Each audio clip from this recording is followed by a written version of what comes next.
Apreciamos mucho tu generosidad al haber aceptado acompañarnos en nuestro simposio y de enriquecer lo que estamos elaborando pues con tu mirada de experto, conocedor de experiencias de talla internacional, que seguramente a nosotros y a quienes nos están acompañando nos van a aportar para seguir mejorando y estructurando de manera más completa pues la gestión que llevamos a cabo.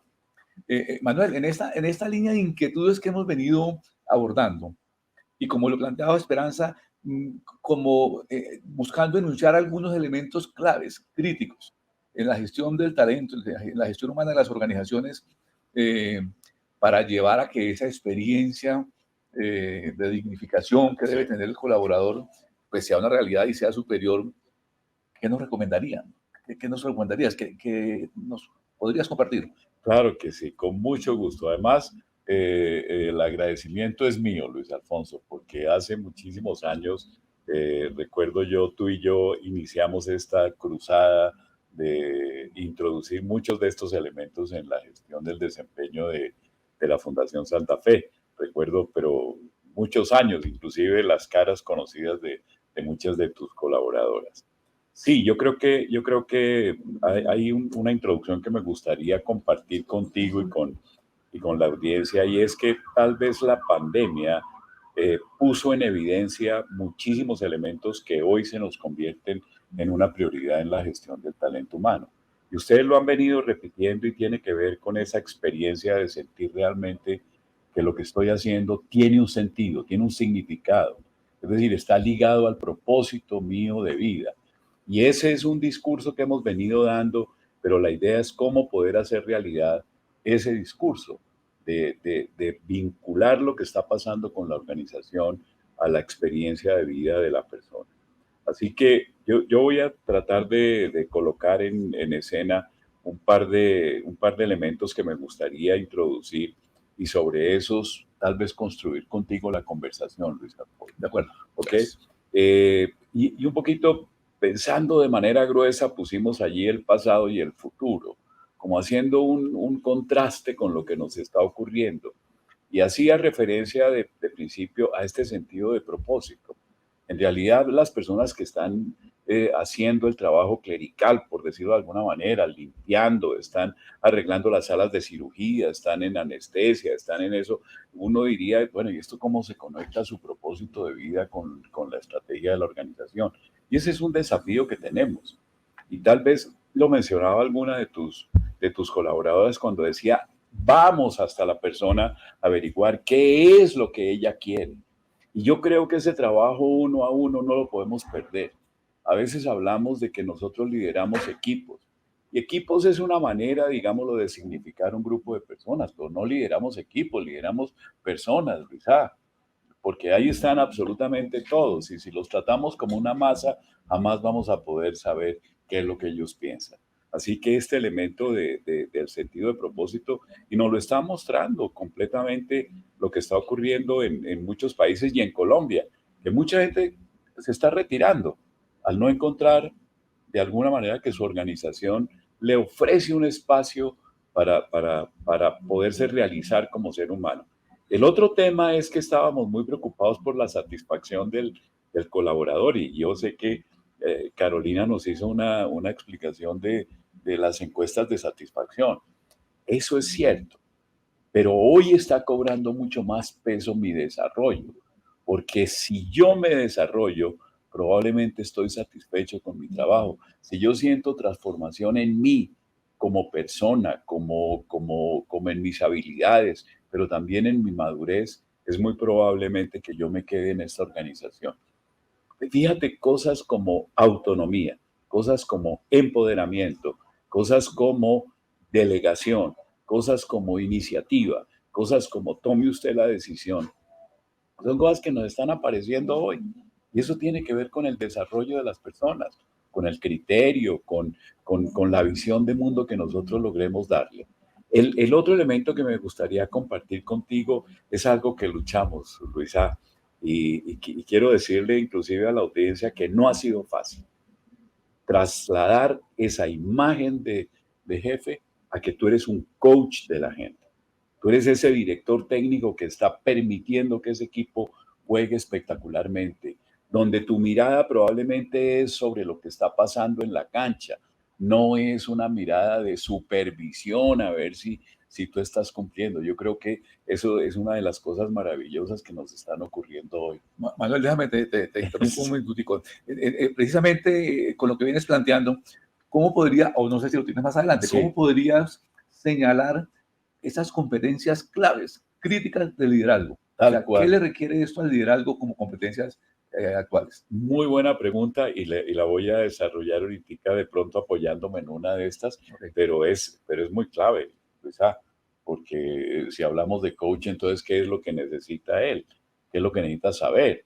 Ese es un punto muy crítico. El otro tiene que ver, muy ligado a eso, es que nosotros estamos muy acostumbrados a las evaluaciones anuales y hoy la gente está pidiendo feedback de manera permanente. Y también ha sido complejo introducir en las organizaciones el hecho de que nuestros líderes le dediquen tiempo a estar permanentemente dando retroalimentación. Enfoque obviamente positivo y yo creo que tiene que ver con este mundo en el cual nos movemos ahorita de un enfoque apreciativo sobre las cosas, trabajemos sobre las fortalezas de la gente. En qué pueden llegar a ser espectaculares y no trabajando todo el tiempo en aquello que simplemente estamos esperando que crucen la línea, pues no se enreden con el alambre de púas pues al saltar. No, probablemente tenemos que trabajar y descubrir esas fortalezas de la gente. Y en últimas, algo que mencionaste tú, que tiene que ver mucho aquí, que es mi trabajo, ya no es mi trabajo, es mi vida la que está de por medio acá. Y la pandemia lo puso en evidencia.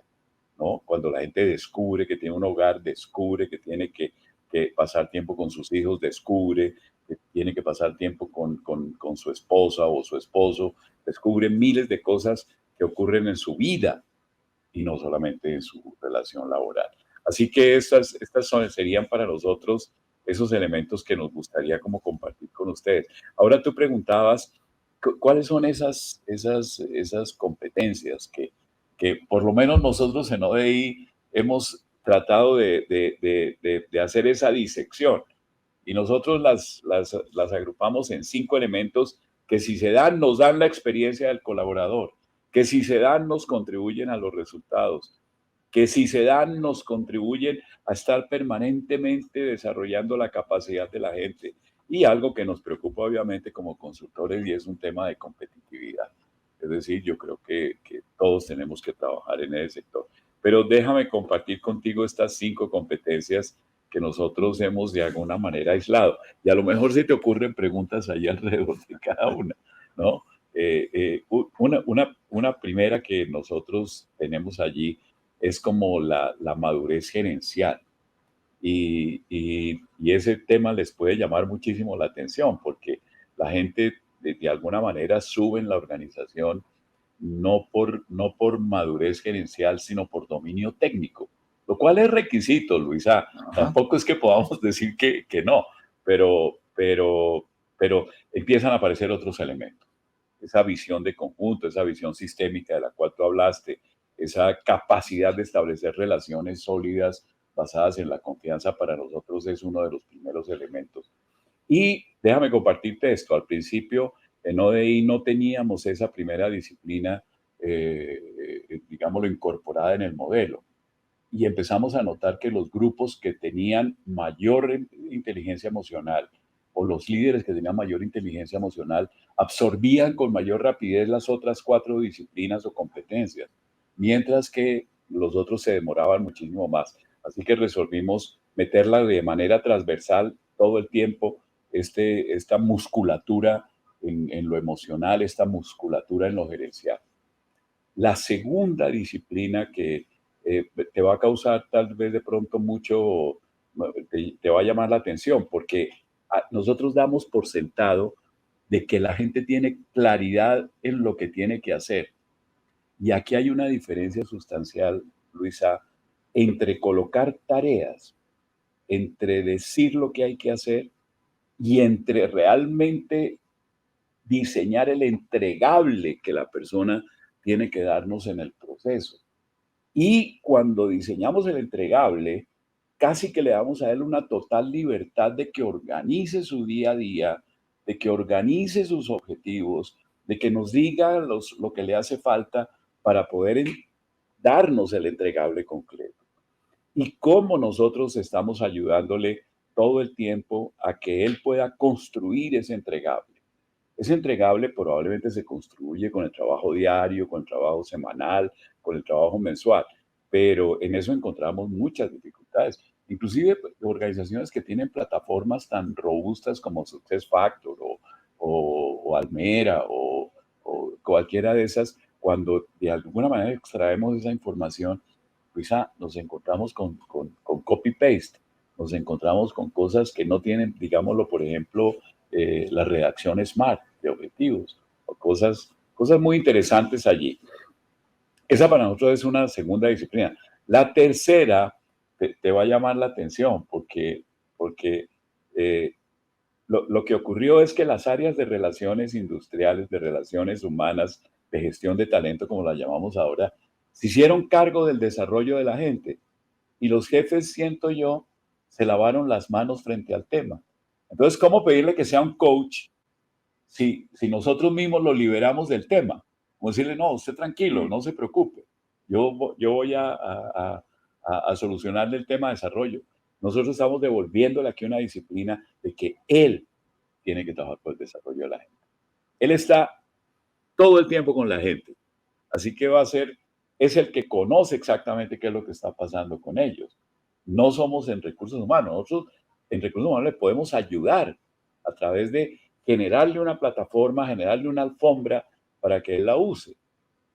Después hablamos algún día sobre el tema del presupuesto de talento humano, que nos lo dan a nosotros. Yo diría, que no lo dan a nosotros. Déselo a cada jefe a ver qué va a hacer con él, ¿no? Esta tercera disciplina donde tenemos la mentoría, donde tenemos los coaches, donde tenemos seguimiento, donde tenemos todas las oportunidades de desarrollo. En ODI escribimos un par de artículos hablando de la importancia de las reuniones cotidianas como espacios de aprendizaje. Y eso le llamamos la atención a mucha gente, como así, ¿sí? Ahí puedes intervenir formulando preguntas para poder generar. La cuarta disciplina tiene que ver con evaluar el desempeño y aquí te aparece la palabra potencial. En esto tenemos que tener una gran claridad, Luisa, de la diferencia entre desempeño y potencial. Yo siento que todavía no la tenemos. Y probablemente en algunos casos nos hemos equivocado al promover una persona que tiene un excelente desempeño, pero que no tiene potencial. Claro, puede ser muy bueno en lo que él hace y puede llegar a ser mejor en lo que él hace, pero probablemente no puede asumir niveles de mayor complejidad. Y por última, una que ustedes han trabajado durante toda la mañana, que me parece espectacular, que es la adherencia de la persona a la organización a través del reconocimiento, a través de vincularlo con miles de cosas. No sé si se te ocurre alguna cosa que podamos ampliar Sí. para... Manuel, obviamente muy interesante lo que traes ahí, pero me surgen dos inquietudes que me gustaría escucharte al respecto. Una es si lo ideal es, y lo coherente es que ese jefe sea coach de su equipo. ¿Sí? ¿Eso cómo encaja? Ese rol de coaching que debe jugar en un momento dado, ¿cómo encaja con esa otra actitud que uno esperaría el líder como aprendiz permanente? Los assessments actualmente nos muestran las capacidades de aprendizaje del evaluado como un indicador de posibilidades y de su cargamento intelectual. Entonces, listo, esa actitud que suena positiva del líder, pues, de jefe o líder, asumiéndose aprendiz permanente, ¿cómo juega con ese rol que esperamos que también juegue de manera efectiva de coach? Sí, yo creo que tú tocas un punto neural y es que nosotros muchas veces, fíjate, pensamos que porque las personas llegaron a configurarse o participar en un equipo de liderazgo, no necesitan aprender nada más. Y en ODI nos hemos dedicado precisamente a trabajar con los equipos de liderazgo, porque ellos son los que hacen la sombrilla, sobre todo el spread de todo lo que pasa en la organización. Entonces, ese planteamiento tuyo, cuando dices debería declararse aprendiz, nosotros insistimos muchísimo en que se declare aprendiz. Aprendiz de cosas obviamente más complejas. Es decir, si, por ejemplo, la Fundación Santa Fe está en un proceso de expansión nacional. Y yo estoy seguro, Luisa, que se han cuestionado, bueno, ¿y cómo vamos a manejar todo esto? Tenemos todas las capacidades para mirar una operación que está lejana, otra operación que está lejana, otras circunstancias, otra cultura, otro modelo de pensamiento, pues probablemente son cosas que tiene que asumir ese nivel de complejidad y es donde nosotros diríamos que tiene que declararse un aprendiz. Mira, no es lo mismo manejar una organización que tiene 200 empleados desde el área de recursos humanos a manejar lo que tú manejas hoy, que son casi 4.000 personas que están allí. O pensemos en organizaciones más complejas, que tienen operaciones, caso, por ejemplo, como algunos de los que han sido nuestros clientes Audifarma, que tiene 5.000 empleados. Es una cosa, pues, que uno dice, ¿cómo le llego a cada uno? Y sin embargo, hacen esfuerzos realmente positivos y espectaculares para poder llegar a esa mente de cada uno de los trabajadores. Y todos pensando que tienen que aprender. Sí. Es que curiosamente, Manuel, no sé si te suene, pero negarnos al aprendizaje permanente es eliminar el futuro y la innovación. Total, total, Luisa.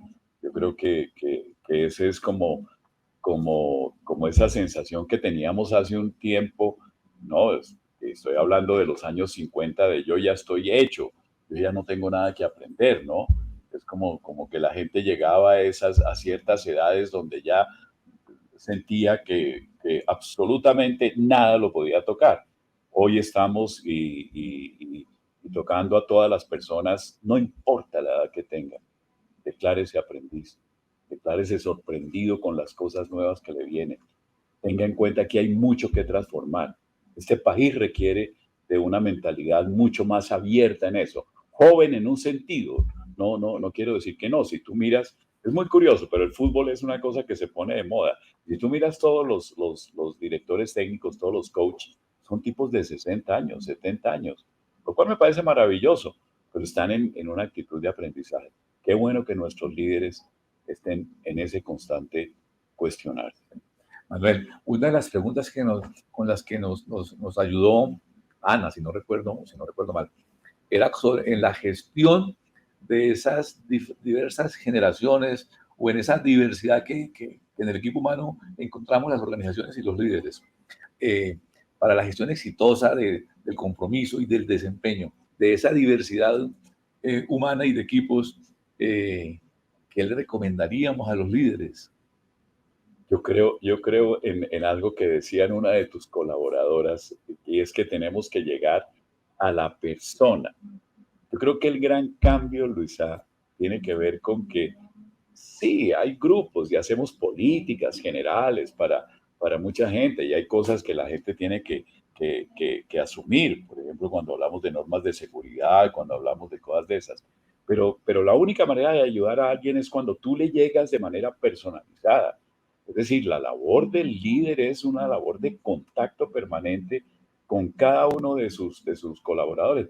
Tú mismo lo decías, así sea millennials, pues le llegamos de una manera, si el otro es digámoslo, un baby boomer que vivimos pues de los formatos y de todo ese tipo de cosas, ¿cómo le llegamos? Es increíble. Yo me acuerdo mi generación, a nosotros nos decían que había que trabajar sábado y domingo y nosotros nos sentíamos orgullosos de que nos llamaran a trabajar sábado y domingo. Eso no te va a ocurrir con la gente. Yo le dije sábado y domingo, no, olvídese. Yo tengo que balance de vida. Y de hecho la fundación y la intervención del doctor Gallardo hace mucho énfasis en eso. Pero tenemos que ser suficientemente dúctiles y flexibles para llegarles a cada uno. Y eso no se logra porque un departamento de comunicaciones nos ayude. Se logra porque tienes la capacidad de conversar con cualquiera y de entender la problemática de cualquiera. Manuel, otro aspecto que en las organizaciones ha sido difícil de despegar. Ya comienza a veces una dinámica en eso, el tema emocional. Y tú lo planteas en la primera disciplina, en ese proceso de madurez gerencial, en la experiencia y en lo que has conocido. ¿Qué tanto ya el líder, el líder de alta dirección, el líder, eh, ha flexibilizado esa, esa, esa, esa aceptación de requerimientos de madurez emocional que permitan al equipo pues, ser, fluir, asumirse. Digámoslo, Luisa, como tendencia, yo siento que eso está calando, como tendencia. Es decir, hoy ya los líderes, si tú los ves, tienen otro empaque.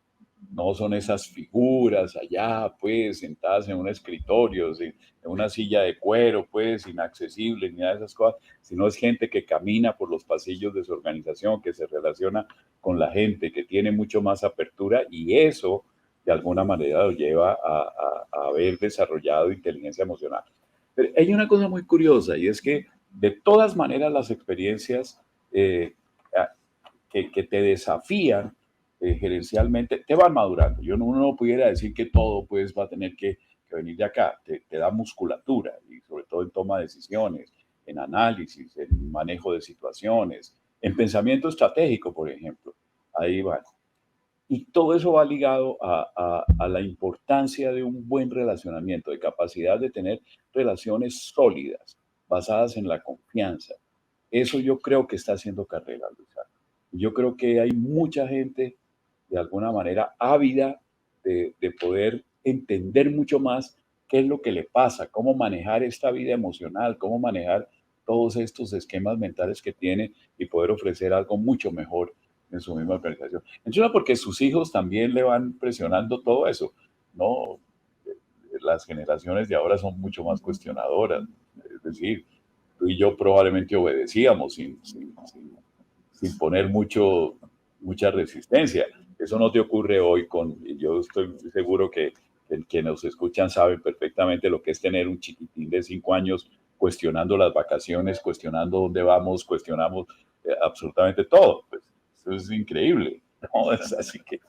Manuel, otro aspecto en esta gestión de desarrollo en las organizaciones.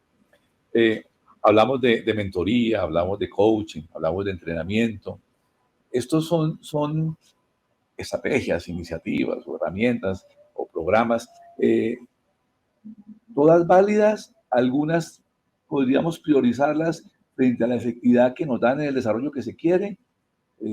¿Cómo aparecen jugando en el escenario de desarrollo? Pues mira, la verdad nosotros en ODI resolvimos irnos por una vía y era darle una naturaleza y un campo de acción al mentoring, darle una naturaleza y un campo de acción al coaching, darle una naturaleza y un campo de acción a la tarea del seguimiento. Para nosotros el seguimiento es una herramienta fundamental, Luisa. Y a lo mejor te llame la atención que yo la compare con mentoring, coaching y seguimiento, porque son actividades que siento yo que cualquier líder tiene que hacer. Pero ¿cómo lo hicimos? Estudiamos mucha la literatura y las conferencias, y hay autores que las trabajan de manera como si fueran igualitas. Para nosotros, mentoring tiene que ver con habilidades de tipo técnico. Es decir, yo necesito desarrollar una competencia en algunas tareas de tipo técnico, así que voy a un mentor. Por ejemplo, un ejemplo muy sencillo. Necesito que la persona que me hace las presentaciones desarrolle una capacidad para hacer unas presentaciones de PowerPoint o en Prezi o en cualquier cosa suficientemente buena. Entonces le coloco un mentor y alguien en la organización puede tener esa habilidad y lo entrenamos para que sea ese profesor. Tiene que tener habilidades pedagógicas, tampoco es que sea cualquiera. Y desarrolla una relación con el aprendiz, una relación también de buscar que su aprendiz tenga autoestima, que se valore a sí mismo, todos estos elementos. Pero ¿cuándo estamos nosotros hablando de coaching? Cuando tenemos que modificar actitudes en las personas, tenemos que modificar su mapa mental, tenemos que modificar su concepción de mundo, tenemos que trabajar sobre los temores que él tiene. Es déjame darte un ejemplo muy tonto, como cuando tú le dices a una persona, oye, vas a tener que presentar esto en el comité directivo. Y él dice, no, yo no quiero eso. No, la verdad, me muero el susto. Ahí necesita precisamente un coach que le ayude a entender qué es lo que le está pasando, porque ahí la persona está limitando desarrollo. Entonces, en coaching trabajamos todas estas cosas que tienen que ver con la vida interna, con los mapas mentales. Yo soy psicólogo, entonces voy a hablarlo con todas las cosas que me metieron en mi cabeza, pues en mi proceso educativo que me están frenando, que son como un dique para mí, ¿no? Que me frena, no me deja fluir en lo que yo quisiera fluir. Pero el otro elemento es la capacidad de hacer seguimiento, es la capacidad de hacer evaluación, es la capacidad de focalizarse sobre los indicadores, es la capacidad de mirar realmente qué es lo que estás haciendo. Y muchos líderes son muy flojos en esa área. Manuel, pareciera que de pronto satanizamos el seguimiento, porque pues, pareciera como que es la búsqueda el que la embarró, no la embarró, porque no ha cumplido. Pero la virtud estaría, no sé si estás de acuerdo, en ese seguimiento como acompañamiento, como expresión de eso que como veíamos esta mañana, de los 4 elementos que deben aparecer en la gestión para que el colaborador se sienta enganchado profundamente, de manera superior, pues, y la dimensión del reconocimiento. Ya reconocimiento no solamente pues, el aplauso, sino además el estar presente, el acompañarlo, que es donde vería uno el seguimiento pues, como valioso. Total, total. Yo creo que tú has dicho una cosa muy clave. Seguimiento no es solamente para encontrar qué no hemos hecho. Seguimiento es para encontrar qué hemos hecho y qué hemos hecho espectacular. Porque la ventaja que tiene el hecho de que trabajemos en la gestión del seguimiento es que nos obliga a tener conversaciones muy serias sobre resultados, sobre avances, sobre qué nos está dificultando el desarrollo de la gestión, pero también qué cosas nos facilitaron. Mira, las organizaciones tienen momentos que son espectaculares y la gente casi ni los valora ni los celebra.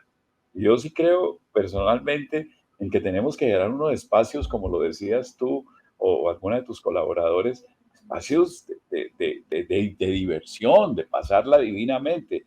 Hoy tenemos muchas herramientas que llamamos de gamificación o de gamification, que nos obligan a jugar con las cosas, a generar concursos internos, a competir, a divertirnos, a celebrar, pero ligado al entregable, ligado a que eso que estamos jugando nos va a permitir realizar la estrategia de la organización.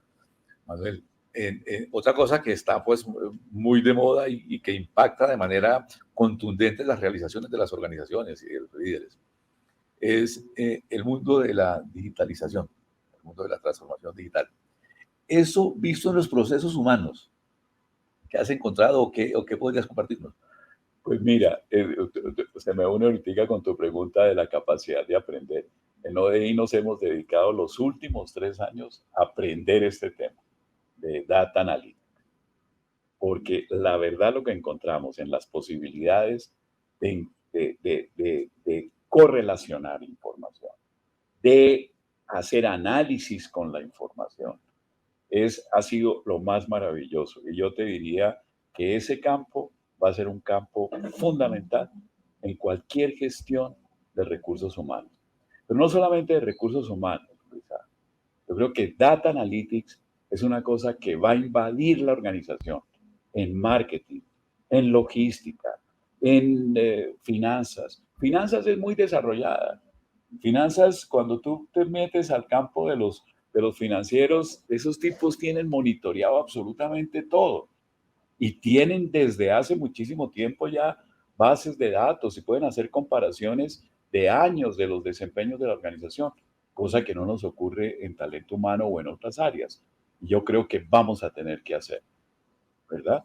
Vamos a tener que trabajar muy fuerte. Ahora, ¿cuál es el temor que a veces sentimos nosotros en las organizaciones frente al tema de la analítica de datos? Que ellos sienten que van a tener que digitalizar todo. Luisa, no tienen que digitalizar todo. Hay cosas que no va a valer la pena, porque lo que necesitamos es dar respuesta a preguntas estratégicas, ¿no? Y la estadística te abre un mundo maravilloso de sacar conclusiones interesantes con unos datos relativamente pocos.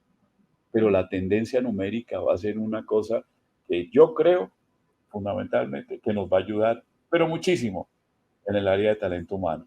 Y vamos a tener que empaparnos de ella, y vamos a tener que empezar a manejar. Manuel, otro aspecto interesante que tiene que ver con liderazgo, que tiene que ver con estrategia, que tiene que ver pues, con realización, es a propósito, pienso yo, de la globalización. Eso ya no es un tema nuevo, esto ya arrancó hace un rato. Eh, pero ¿cómo casa lo que implica la globalización de los mercados, o lo que ha implicado pues, el haber globalizado los mercados, eh, con la gestión de la cultura? Porque es que nosotros decimos, en la cultura, en la fortaleza cultural, ustedes deben tener, deben encontrar o deben establecer condiciones de ventaja y condiciones de fortaleza para que su estrategia pues, se implemente exitosamente. En el mundo globalizado, donde usted encuentra culturas en el que, o equipos en los que se integran, no sé, el representante latinoamericano, el gringo, el oriental, todos al servicio de un mismo negocio, de un mismo propósito, pero pues claramente con particularidades culturales a veces distantes. Ahí ¿cómo sería el impacto del liderazgo garantizando una cultura fortaleza para la gestión de ese equipo tan diverso? Totalmente, mira, yo creo que ustedes lo tocaron en dos palabras que mencionó el doctor Gallardo y después algunos de ustedes, que es diversidad y inclusión. Y hicieron la diferencia entre diversidad y inclusión, que me encantó, ¿no? Eh, yo voy a opinarte, yo no siento que Colombia sea un país diverso en ese sentido. Es decir, si tú te montas en un metro en Londres, tú te encuentras con un árabe, con un hindú, con un negro, con un blanco, con un sueco, con miles de cosas, porque son países que tienen una diversidad cultural. Y si tú te vas a una organización, te vas a encontrar con que tienes muchas culturas. Nosotros los colombianos en realidad no. Pues, hablamos de diversidad cultural porque tenemos el costeño, porque tenemos el paisa, porque tenemos el tolimense, porque tenemos el santanderiano, pero la verdad es, nosotros no somos muy diversos en ese sentido, digámoslo como que, y tanto es así que a los colombianos la diversidad cultural les da duro. Es decir, porque como que no entendemos los otros mundos. Es muy curioso, una vez trabajando con uno de los ingenios, tuvieron que venir unos hindúes, eh, ahora dicen indios, porque hindú es la religión, a trabajar con ellos y no más de verlos comer con la mano, esta gente se generó un conflicto terrible con una cosa que tiene que ver con la diversidad cultural. Yo creo que la diversidad cultural es la aceptación del otro. Y en eso definitivamente vamos a tener que aprender mucho. Pero mucho te quiero decir, dar un paso realmente fuerte a tener, digámoslo con los venezolanos hoy por hoy. Tú hablas con muchas personas y te van a decir que eso es un lío, que gente tan distinta, ¿no? Sin embargo, Colombia va a tener que aprender mucho sobre eso. Las compañías que funcionan, digámoslo, con operaciones en otros países, pues la realidad los toca, ¿no? Y tienen que aprenderlo. Pero allí vamos a tener, yo siento que tenemos que aprender mucho. A nosotros todavía nos parece que los costeños son distintos, que los paisas son distintos, todo eso. Sí. Ahora, lo que pasa en esos fenómenos, no sé, migratorios, no sé cómo piensas tú al respecto, y es que nos ha faltado desde la capacidad de liderazgo público hacer de esa realidad, salemos de los venezolanos o de los que lleguen, una oportunidad Sí, de crecimiento, de desarrollo, de inclusión. así es. Y entonces nos hemos quedado con la declaración de que nos abrimos a la diversidad, pero generamos un problema, ¿sí? Porque desatendemos, porque, Sí, porque no aprovechamos el tema. Bueno, eh, Manuel, a veces decimos, hombre, la prioridad es el liderazgo. Lo decíamos nosotros hace unos meses en un trabajo que hicimos con Carolina, masterclass que compartimos también hacia afuera, sobre nuestra creencia de que la prioridad estaba en el sí, liderazgo, en la gestión de las organizaciones. sí, Otros podemos decir, no, señor, la prioridad está en la cultura que usted garantice, la cultura que usted tenga. Ahí, eso es como el primer elemento del que usted debe ser consciente y que debe intervenir para que garantice el éxito en la gestión. ¿Qué piensas? ¿El liderazgo o la cultura? Luisa, yo personalmente por mi vocación de psicólogo y porque tengo en la gente y yo, el enfoque es liderazgo. Si el liderazgo actúa, él modifica la cultura, ¿verdad? La cultura es como ese software invisible de normas, costumbres, rituales, hábitos, que ¿quién la modifica? Pues la modifica el líder en sus acciones cotidianas. Es decir, si tú ves a tu jefe llegar todos los días a las 7 de la mañana, muy probablemente tú te cuestiones y digas, pues aquí hay que llegar temprano. Si lo ves que es sumamente estricto en el cumplimiento de sus reuniones, de las agendas, él va generando una cultura, ¿ok? Esos rituales, esas normas, esas cosas que nos van pasando, van dándole, digámoslo, una forma a la cultura. Así que yo personalmente, y esto a lo mejor les llama la atención, no me preocuparía tanto por la cultura, me preocuparía por el líder, porque practique y declare y haga las cosas que decimos que vamos a hacer. Y eso le transforma la cultura. Eso le va dando forma a la organización. Y fíjate que es muy importante tu pregunta porque hay fracasos y fracasos en todos esos programas de transformación cultural, ¿no? Y propaganda, y gastamos dinero en videos, en mensajes lindos, todo eso, que a lo mejor los pudiéramos evitar, Luisa, si simplemente nuestros líderes son coherentes con las declaraciones que hacen de principios y valores, pero lo muestran claramente, que eso es lo que aquí se hace, eso es lo que aquí se practica. Si yo digo que aquí practicamos evaluación de desempeño para desarrollo, yo tengo que ser coherente con eso y mostrarlo. Y eso transforma la cultura. Creemos igual. El liderazgo termina siendo el gran dinamizador de lo que suceda en la organización. Manuel, otro tema que aparece de moda por las múltiples generaciones que convivimos en las organizaciones, por lo que está pasando con la tecnología, es como la flexibilización de los formatos de trabajo. Aparece ahí la virtualidad, el trabajo remoto, eh, flexibilidad de jornadas. En lo que has visto, en lo que has encontrado de pronto con organizaciones que ya han avanzado un poquito en esta línea, ¿el impacto que se genera con la incorporación de esos nuevos modelos cuesta en la productividad o no? Sí, y cuesta de una manera positiva, para serte muy sincero. Lo que nosotros hemos encontrado es que las organizaciones están aprovechando al máximo todos estos temas que nos ocurrieron y que la pandemia pues le pegó el acelerador al trabajo remoto, por ejemplo. Y tú vas a encontrar que en el trabajo remoto encuentras productividad y a veces mucho mayor. Ahora, es obvio que los trabajos fabriles, o por ejemplo en el caso de ustedes, donde todavía hay cosas que no las podemos hacer de manera remota, aunque la medicina también entró en esa onda y aparecieron, digamos, los aplicativos donde hacías la consulta a un médico que estaba en cualquier otra parte del planeta, ¿no? Pero yo sí creo que todo lo que nos está ocurriendo es una cosa muy positiva en términos de mejoramiento de productividad. Okay. Te lo garantizo. Digamos, los jefes dejaron de gastar tiempo supervisando gente para pedir resultados, porque no pueden supervisar a la gente, pues la tienen Sí, remota. sí, de acuerdo. De acuerdo. Además que es una tendencia, que es una fuerza que viene y que es de futuro y que resultaría necio resistirse pues a...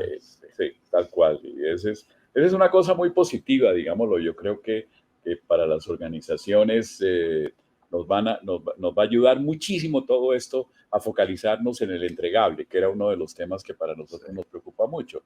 Porque cuando no ves la persona, sí tienes que tener muy claro qué es lo que tú me vas a traer al final del día, o al final del mes, o al final del año. ¿Qué es lo que me vas a traer? Porque ya no puedo estar contigo. Mira, hay cosas tan increíbles como Netflix. Netflix es una compañía maravillosa y nosotros pues le hemos gastado tiempo tratando de investigar a través de toda la documentación que existe sobre ella. Entonces, llega un momento que no les importa dónde esté la persona. No les importa, no esté. Lo que quiero que me construyas es el mejor algoritmo que me permita garantizar que la película que yo subo a la plataforma va a tener éxito.